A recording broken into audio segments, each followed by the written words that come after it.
Sayang, kapan kamu akan menikahiku? Tanya Jessica kepada lelaki yang sedang duduk berhadapannya dengannya. Aku sudah bosan menjadi yang kedua.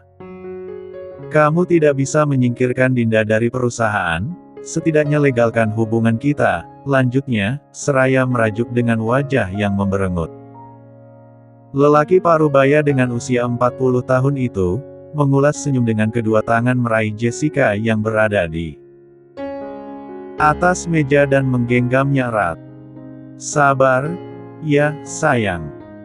Semuanya butuh proses, ucap Burhan mencoba merayu sang kekasih. Sabar, sabar, lama-lama pantatku lebar karena disuruh terus bersabar. Ditanya kapan nikah, jawabnya sabar. Ngeluh tentang si Dinda bilangnya juga sabar. Tunggu sebentar lagi, iya. Aku pasti akan menceraikan dia, dan setelah itu kita akan menikah, ucap Burhan lagi, meyakinkan. Tapi, jangan ungkit terus masalah Dinda, ya, sayang. Bagaimana caranya kita akan mengusiknya? Itu sama saja dengan cari mati sendiri. Kamu harus mengerti itu. Sebelum tahu Dinda adalah kekasih Boy, Jessica sempat meminta bantuan Burhan untuk menghancurkan karir Dinda. Lelaki yang memiliki jabatan tinggi itu pun, demi cinta, ia dengan mudah menyanggupi. Hingga akhirnya, keputusan Burhan berubah di tengah jalan saat mengetahui kalau Dinda adalah orangnya Boy. Jessica sendiri tidak bisa berbuat banyak selain menerima. Ia juga sadar diri kalau posisi Boy jauh lebih tinggi, apalagi mengingat Boy adalah keturunan dari keluarga Wijaya pemilik dan pendiri perusahaan itu. Hingga pada akhirnya, ia hanya bisa berlindung dengan kata sabar, meskipun setiap hari harus berada satu ruangan dengan orang yang tidak disukainya. Dan, sialnya, ia harus pura-pura bersikap baik kepada Dinda. Jessica membuang napas kasar. Bagaimana kalau pindah divisi saja? Aku sungguh sudah tidak tahan berada di dekatnya. Setidaknya aku tidak perlu bertemu dengan dia setiap hari, usul Jessica. Burhan menatap wajah cantik di hadapannya. Bodi yang seperti gitar Spanyol dengan kecantikan yang menawan membuatnya tanpa sadar menelan ludahnya sendiri. Senyum nakal terbit di bibir seiring dengan ide nakal yang terbersit di kepala. Itu, sepertinya lebih mudah daripada harus menyingkirkan Dinda. Tapi, apa yang aku dapat jika memenuhi keinginanmu? Timpalnya dengan tatapan nakal yang diperuntukkan kepada Jessica. Tidak dapat apa-apa, kecuali kamu juga mau menceraikan istrimu. Burhan masih tertuju kepada Jessica. Seulas senyum kembali terbit menghiasi wajahnya. Yakin tidak dapat apa-apa. Padahal aku niatnya mau sekalian nambah uang jajan kamu, loh. Ucapan Burhan pun sontak berhasil membuat wajah merajuk Jessica menjadi berbinar dalam sekejap. Diiming-imingi uang, bagi dirinya yang menyukai hidup glamor melebihi kemampuan, tetapi tidak ingin banyak bekerja keras, menjadi kesayangan Burhan begitulah cara ninja seorang Jessica. Sementara itu, Dinda dan Feby yang mendengarkan percakapan mereka pun hanya bisa membelalakan mata, dengan telunjuk yang saling menempel di bibir masing-masing agar tetap diam, dan mendengarkan pembicaraan mereka. Hingga akhirnya, Dinda langsung mengambil buku yang sempat dibelinya dan pura-pura membaca untuk menghalangi wajahnya, ketika menyaksikan dua orang itu hendak pergi dan melewati meja mereka kembali. Beruntungnya, dua orang yang terlalu sibuk dengan dunia mereka itu, sejak datang sampai pergi, mereka tidak menyadari kehadiran Dinda dan Feby di sana. Feby dan Dinda pun menghembuskan napas lega saat melihat mereka benar-benar sudah pergi. Hah, gila dan benar-benar gila. Feby yang sejak tadi menahan diri untuk tidak bersuara, akhirnya mengeluarkan apa yang ada di pikirannya. Pantas dia sangat glamor, ternyata. Lanjutnya sambil geleng-geleng. Dan ternyata sikap baiknya kepadamu itu hanya palsu. Tega banget dia, sampai minta orang buat hancurin karir kamu. Untung saja yang dilawannya Pak Boy, kalau gak ada Pak Boy pasti mereka sudah bertindak sesuka hati. Feby langsung nyerocos, mengeluarkan apa yang ditahannya sejak tadi. Tapi yang gak sampai habis aku pikir, kenapa dia sebenci itu sama kamu? Bukankah kalian dulu teman sekolah? Dinda diam. Mulutnya bergerak manyun, dengan kepala yang mencoba berpikir. Pertanyaan yang sama juga bersarang di kepala, kenapa Jessica bisa sebenci itu sama dirinya? Entahlah. Dan Dinda pun hanya bisa mengedikkan bahu. Ia sendiri tidak tahu jawabannya. Tiba-tiba ponsel Feby berbunyi dan menampilkan sebuah pesan yang dikirim oleh kekasih wanita di hadapannya. Din, sepertinya aku harus segera pulang. Tiba-tiba adikku yang bontot merengek sama ibu, minta diajak ke Timezone, sedangkan toko sedang ramai pembeli. Ibu tidak bisa mengantarnya, terpaksa kakak sulung yang bergerak. Feby mencari alasan agar mereka bisa segera pulang. Bagi Dinda keluarga adalah nomor satu. Tanpa babi bu, Dinda pun langsung menyetujui ajakan Feby untuk pulang. Mereka akhirnya meninggalkan kafe, kemudian berpisah di depan kafe dan pulang ke rumah masing-masing. Hati-hati di jalan, Din. Feby melambaikan tangan kepada Dinda yang sudah masuk ke taksi. Sebelum pulang, Feby memastikan kalau Dinda sudah pulang lebih dulu, dan memberitahukannya kepada Boy. Baru setelah itu, ia juga meninggalkan tempat itu. Tumben belum ada orang, ucap Boy ketika mendapati di meja makan masih kosong melompong. Yang lain belum pada turun kah, Bi? Tanya Boy, kemudian pada pelayan yang sedang menyiapkan sarapan di meja. Belum tuan. Mungkin sebentar lagi, timpal asisten rumah tangga keluarga Wijaya. Itu membuat Boy hanya mengangguk sambil menarik kursi dan duduk seraya menunggu keluarga ikut bergabung. Tidak selang berapa lama, dalam waktu hampir bersamaan anggota keluarga yang lain juga menuruni tangga dan berjalan menuju meja makan. Apa kita tidak sedang bermimpi? Sejak kapan Kak Boy datang paling pagi ke meja makan? Imbuh Nazira kepada saudara kembarnya. Biasanya juga paling akhir, bahkan kadang datang ke meja makan cuma buat ngucap salam doang. Lanjut Nazira, mengingat Boy yang sering absen dalam acara sarapan keluarga itu. Ini sudah pasti suasana hatinya pasti sedang bagus, timpal Narina. Kemudian melangkah menuju meja makan dan duduk di samping Boy sambil menyapa selamat pagi kepada lelaki yang satu itu.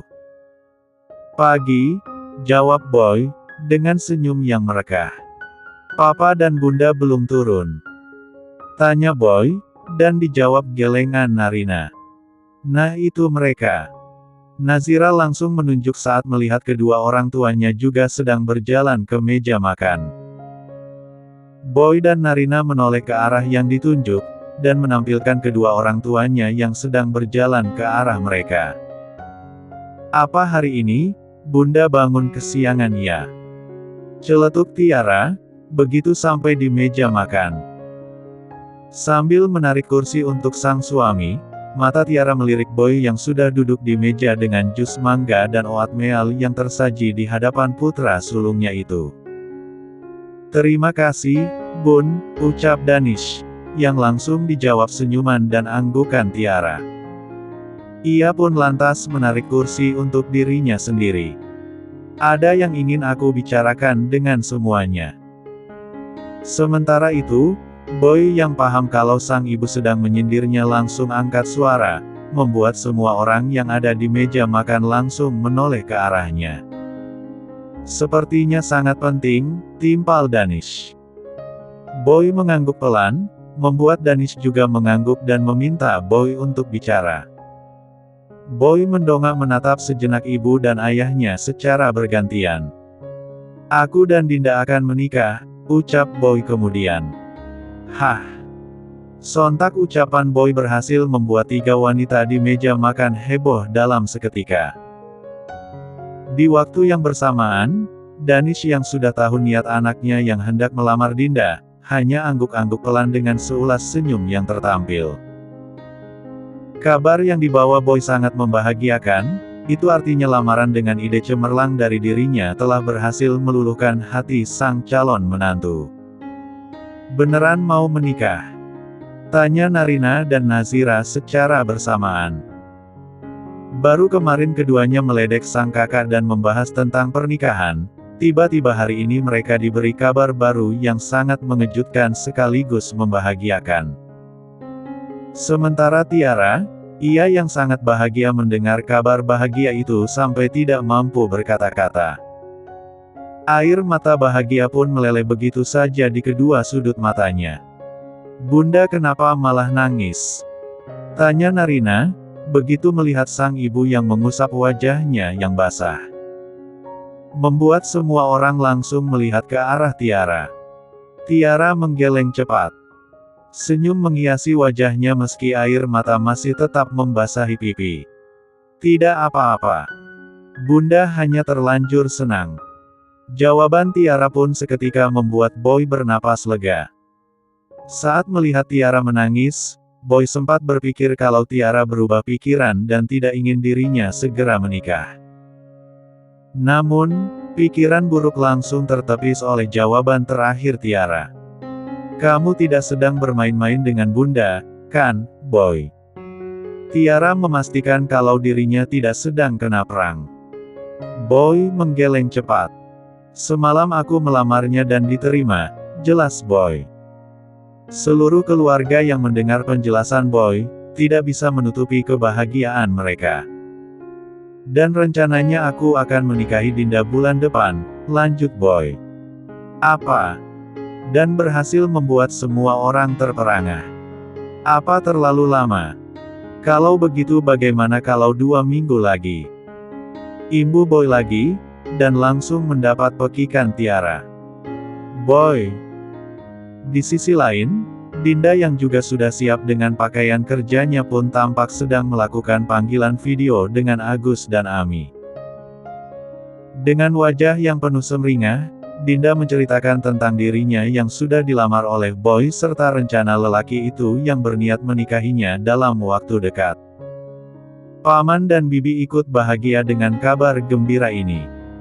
Selamat ya, sayang.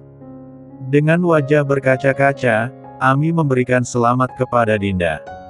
Nak Boy adalah anak yang baik.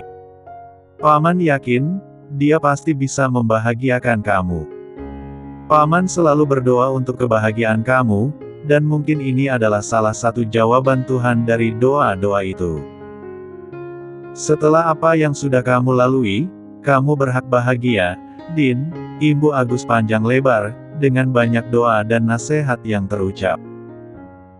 Dinda mengaminkan doa-doa itu dan mendengarkan dengan baik nasihat yang diberikan sang paman. Terima kasih Paman, Bibi.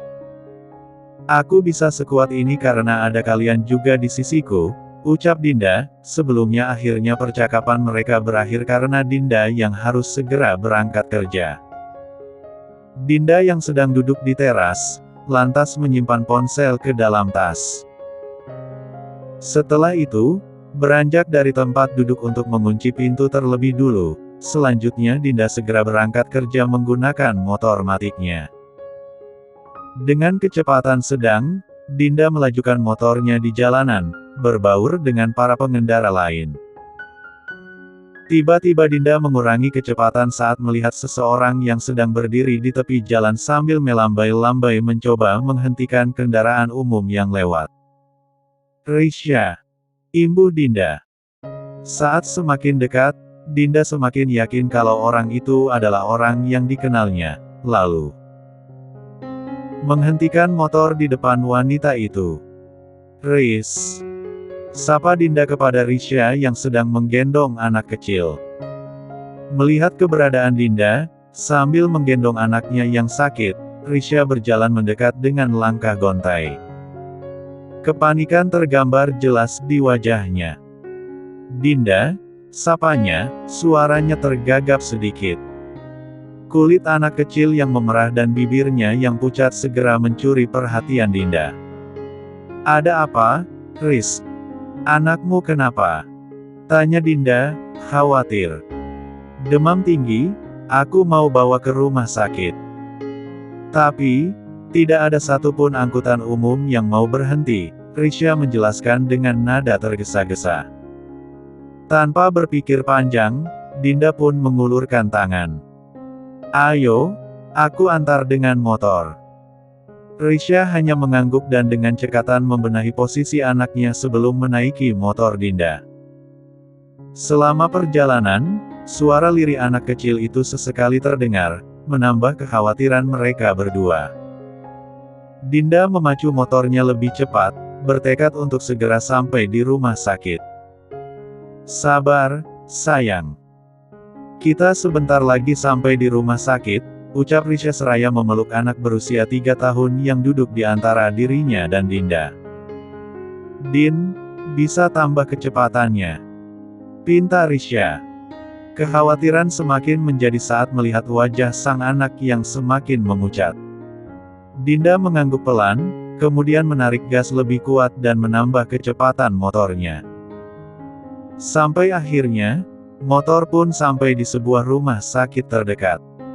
Risha segera turun dari motor. Dengan setengah berlari, sambil menggendong sang anak, Risha masuk meminta pertolongan. Dinda sendiri, memarkirkan motornya terlebih dahulu, setelah itu menyusul Risha. Anak Risha langsung mendapat pertolongan. Kondisinya yang cukup buruk membuat anak kecil itu harus dirawat. Risha mencoba menghubungi pengasuh sang anak untuk menyusul Risha ke rumah sakit dan menjaga anaknya di rumah sakit. Sayangnya, pengasuhnya juga tiba-tiba izin karena ada keluarga yang meninggal. Ya, sudah. Tidak apa-apa. Kamu yang sabar, ya.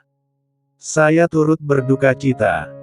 Maaf, tidak bisa datang melayat. Firza masuk rumah sakit, ucap Risha kepada orang di balik telepon. Setelah panggilan berakhir, Risha hanya bisa menghela napas kasar. Ia menatap sendu anak kecil yang tampak tidak berdaya di atas ranjang rumah sakit dengan selang infus yang menempel di salah satu tangan. Risha mengusap pucuk kepala sang anak yang masih terpejam. Anakmu pasti baik-baik saja. Dinda yang juga ada di sana, menyentuh pundak Risha, mencoba menenangkan Risha. Risha menoleh menatap Dinda, kemudian tersenyum samar. Ya, dia pasti baik-baik saja. Dia anak yang kuat. Risha mengangguk pelan, meski terlihat keraguan dari sorot matanya yang kembali menatap sang anak. Din, sudah siang. Sebaiknya kamu segera berangkat. Aku sepertinya tidak bisa masuk kerja. Firza tidak ada yang menemani di sini, ucap Risha kemudian. Dinda melihat jam di pergelangan tangannya dan sudah menunjukkan angka di jam 7 lebih, lalu menatap Risha lagi. Anak jauh lebih penting. Kamu temani Firza dulu, perusahaan pasti paham kok, ucap Dinda. Nanti biar aku izin dengan Pak Haris, lanjutnya. Tanpa diduga, Risha langsung memeluk Dinda sambil berterima kasih. Terima kasih, Din. Bantuanmu hari ini sangat berarti bagiku. Jangan terlalu berlebihan seperti itu. Sudah seharusnya sebagai teman, kita harus saling membantu, imbuh Dinda. Meski keduanya berada di satu perusahaan, tetapi entah bisa dikatakan mereka teman atau tidak. Nyatanya, keduanya saja baru bertemu 2 kali, dan itu pun tanpa disengaja. Nanti sepulang kerja, aku akan mampir lagi ke sini, lanjut Dinda. Setelah itu pamit, dan meninggalkan ruang rawat anak Risha. Risha menatap kepergian Dinda, kemudian menghela napas panjang. Anak nomor 1. Oleh karena itu aku harus lebih Rajin lagi bekerja demi Virsa. Libur sehari saja, itu sangat mempengaruhiku. Tapi bagaimana lagi, hari ini tidak ada yang menjaga Virsa, gumam Risha, kemudian kembali mengalihkan pandangannya pada sang anak yang masih belum sadarkan diri. Mama akan berjuang untuk kesembuhan kamu. Kamu juga harus berjuang, ya, sayang. Risha mengusap pucuk kepala sang anak. Di koridor rumah sakit, Dinda berjalan menuju pintu keluar hingga langkahnya kembali terhenti saat melihat orang yang Burhan juga ada di tempat itu. Ia menyipitkan mata saat melihat orang itu, kemudian memilih melanjutkan langkah. Ia tidak cukup kenal dengan orang itu, dan rasanya juga tidak terlalu penting untuk menyapa orang yang diyakini sedang bersama sang istri itu. Meski sebenarnya, tidak dapat dipungkiri juga kejadian kemarin dan fakta tentang orang itu sudah melakukan hubungan terlarang dengan Jessica, tiba-tiba mengusik pikiran Dinda.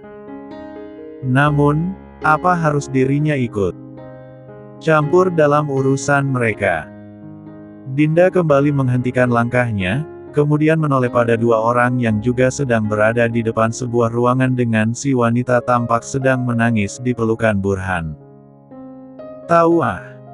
Pada akhirnya, Dinda lebih memilih melanjutkan langkahnya. Jikapun harus memberitahu, sepertinya waktunya pun tidak tepat. Dinda kembali melajukan motornya menuju perusahaan. Setelah memarkirkan mobilnya, Boy berjalan menuju pintu masuk.